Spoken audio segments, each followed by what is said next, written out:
पावसासंदर्भातल्या top 9 घडामोडींचा आढावा घेऊयात। मुंबईसह उपनगरांमध्ये जोरदार पावसाला सुरुवात। दादर माहीम भागामध्ये जोरदार पाऊस सुरू। पावसामुळे सकल भागामध्ये पाणी साचायला सुरुवात। नागरिकांना सतर्कतेचा इशारा। मुंबई उपनगरातील जोरदार पावसामुळे तिन्ही मार्गावरील लोकल सेवा प्रभावित। मध्य रेल्वे 20 ते 25 मिनिटं तर हार्बर मार्ग आणि पश्चिम रेल्वे 10 ते 15 मिनिटं उशिराने धावत असल्याची माहिती।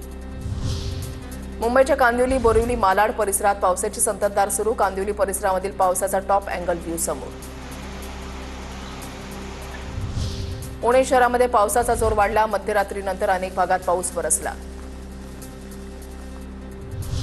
पुण्यातील आळंदी चाकण परिसरामध्ये मुसळधार पावसाची हजेरी। पुणे नाशिक महामार्ग आणि आळंदीकडे जाणाऱ्या मार्गावर वाहतूक कोंडी। वाहनाच्या 5 किलोमीटरपर्यंत रांगा। पुणे जिल्ह्यामध्ये पावसाची संततधार। देहूतील पालखी मार्गावर पाणी साचलं। जिल्ह्यामध्ये पावसाला सुरुवात झाल्याने शेतीच्या कामांना वेग। पुणे शहरामध्ये पावसाचा जोर वाढला। सकाळपासून अनेक भागात जोरदार पाऊस। पावसामुळे स्वारगेट बस स्थानकामध्ये पाणी साचलं। रायगड, रत्नागिरी, पुणे आणि साताऱ्याला ऑरेंज अलर्ट जारी। पुढील 48 तासांमध्ये हवामान खात्याकडून मुसळधार पावसाचा अंदाज।